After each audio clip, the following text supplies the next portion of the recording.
आज के टॉपिक का नाम है मानव में श्वसन।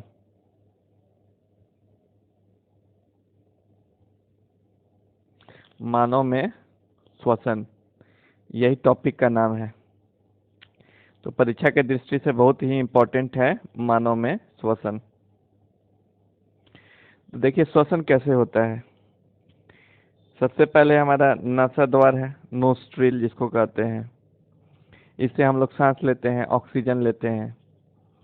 और ये जो हम लोग सांस लेते हैं तो श्वास नली से हमारे नीचे पहुंचता है, यही श्वास नली है, यही श्वास नली है। इसको ट्रैकिया कहते हैं। क्या कहते हैं? ट्रैकिया। ट्रैकिया के माध्यम से जो हम लोग सांस लेते हैं वो नीचे पहुंचता है, और जब नीचे पहुंचता है तो फुफ्फुस, फुफ्फुस मतलब लंग्स, फुफ्फुस मतलब लंग्स। लंग्स में हमारा जो सांस लेते हैं वायु आता है। तो हृदय के दोनों ओर हमारे लंग्स होते हैं। देखिए एक इधर है और एक इधर है, लंग्स। फेफड़ा, इसको फेफड़ा भी कहते हैं। फेफड़े में जो हम लोग सांस लेते हैं वायु फेफड़ा में आता है, और फेफड़ा में ही मुख्यतः श्वसन की क्रिया का संपादन होता है। तो श्वास नली जब नीचे आती है, ये नली नीचे, तो ये बट जाती है श्वसनी में, छोटी छोटी नलिकाओं में बट जाती है, जिसे श्वसनी कहते हैं। और ब्रोंकी इंग्लिश में कहते हैं इसको। और श्वसनी फिर से छोटी छोटी नलिकाओं में नली जैसी संरचना, ट्यूब जैसी संरचना में बढ़ जाती है, जिसे ब्रोंकियोल कहते हैं। और फेफड़ा में हमारा कुपिका कोष पाया जाता है, जिसे एल्वियोली कहते हैं।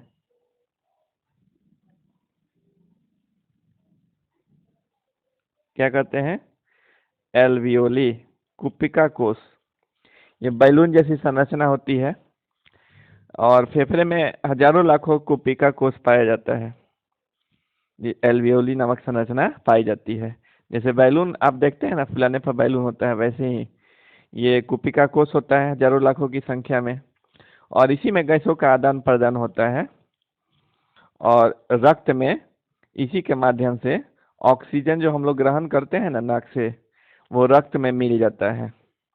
तो परीक्षा में क्वेश्चन पूछ सकता है कि गैसों का आदान प्रदान कहाँ होता है, तो कुपिका कोष में होता है, एल्वियोली कहते हैं। तो एल्वियोली इसीलिए इस पर हम जोर दिए हुए हैं, क्योंकि इसे क्वेश्चन आता है कि गैसों का आदान प्रदान हमारे फेफड़े में कहाँ होता है, तो कुपिका कोष में, यानी कि एल्वियोली में होता है। तो श्वसन जो है, श्वसन से दीर्घ उत्तरीय क्वेश्चन आएगा, तो आपको एक पेज में लिखना पड़ेगा। तो उसके लिए इस विस्तार से डिस्कशन कर देते हैं हम आपको।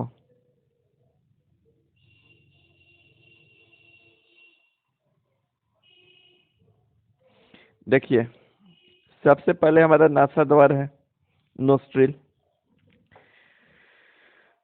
यानी कि नाक से सबसे पहले हम लोग हवा लेंगे। यह नासा द्वार है। नाक से पहले क्या लेंगे? हवा लेंगे। फिर ये आ जाएगा नीचे ग्रसनी में, जिसे इसोफेगस कहते हैं। ग्रसनी या ग्रास नली कहिए, जिसे भोजन हम लोग ग्रहण करते हैं, यही नली है। उसके बाद कंठ से होता हुआ श्वास नली में आ जाता है। कहाँ आ जाता है? श्वास नली में, यही श्वास नली है। यहाँ ट्रैकिया कहते हैं इसको, श्वास नली को। और श्वास नली नीचे जाकर छोटी छोटी महीन नलियों में बढ़ जाता है, जिसे श्वसनी कहते हैं।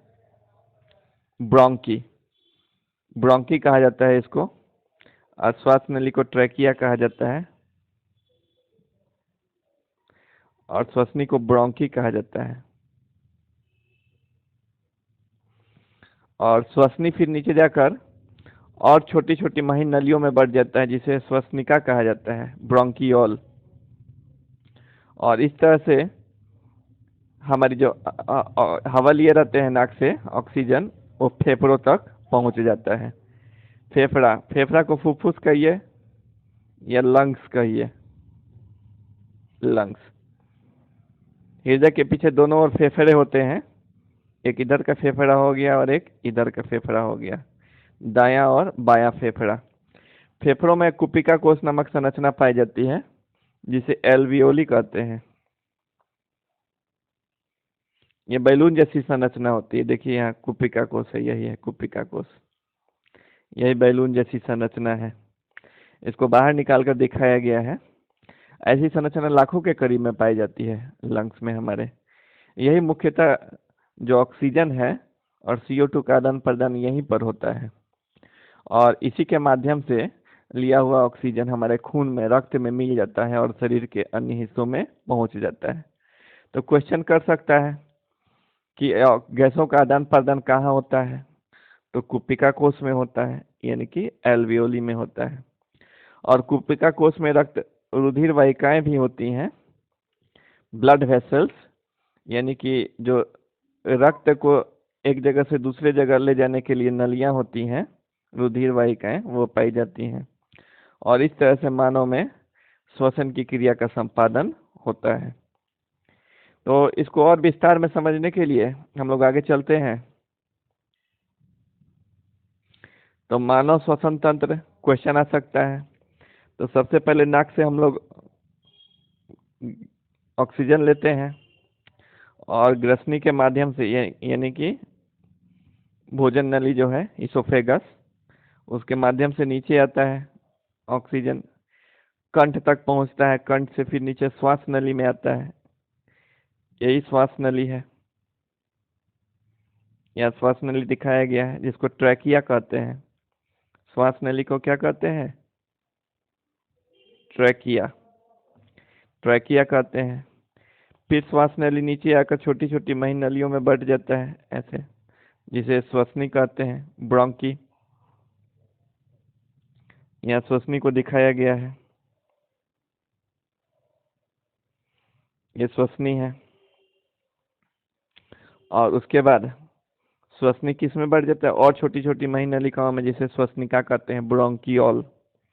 यहाँ श्वसनिका है, श्वसनिका छोटी छोटी नलियों का जाल है ये, और इस तरह से हवा फेफड़े तक पहुंच जाती है।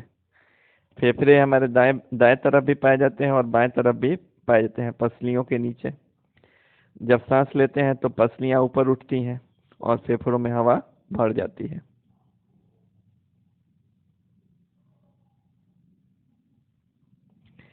फिर जब फेफड़ों में हवा आ जाती है तो फेफड़ों में हजारों लाखों कुपिका कोष पाए जाते हैं।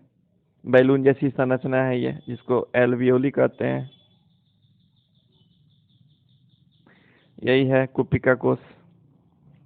बाहर निकाल कर इसको दिखाया गया है, बैलून जैसी संरचना है, फूल जाती है ये।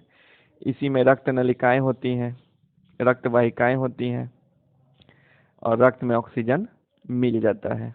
इस तरह से जो हम सांस लेते हैं वह ऑक्सीजन रक्त में जाकर मिल जाता है और श्वसन की क्रिया संपादित हो जाती है। यहाँ दिखाया गया है आपको दायां फेफड़ा और बायां फेफड़ा। ये श्वास नली है, ट्रैकिया, और देखिए ये आकर बढ़ जाता है श्वसनी और श्वसनिकाओं में, महीन नलिकाओं के जाल में बट रहा है। तो इस तरह से हम लोगों ने आज श्वसन देखा है।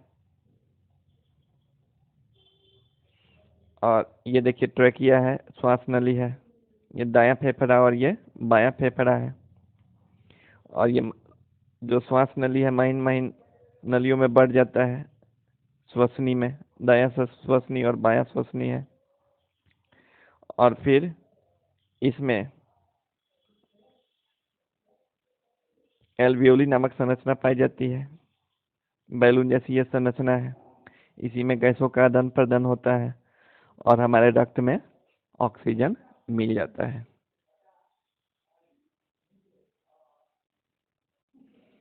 यहाँ आपको दिखाया गया है फिर से, ये नाक से हम लोग ऑक्सीजन लिए, श्वास नली में आता है, और श्वास नली किस में बढ़ता है? श्वसनी में, यानी कि महीन नलिकाओं में, और श्वसनी फिर श्वसनिकाओं में बटा होता है। और कुपिका कोष पाया जाता है हमारे फेफड़ों में लाखों की संख्या में। बैलून जैसी संरचना होती है, इसी में गैसों का आदान प्रदान होता है। इसमें रक्त वाहिकाएं होती हैं खून को ले जाने के लिए, और इस तरह से रक्त में ऑक्सीजन मिल जाता है। तो इस तरह से आज हमने मानव में श्वसन देखा। इसको ध्यान से वीडियो 2-4 बार देखेंगे, समझ में आएगा, और परीक्षा में बहुत सारा क्वेश्चन बनेगा।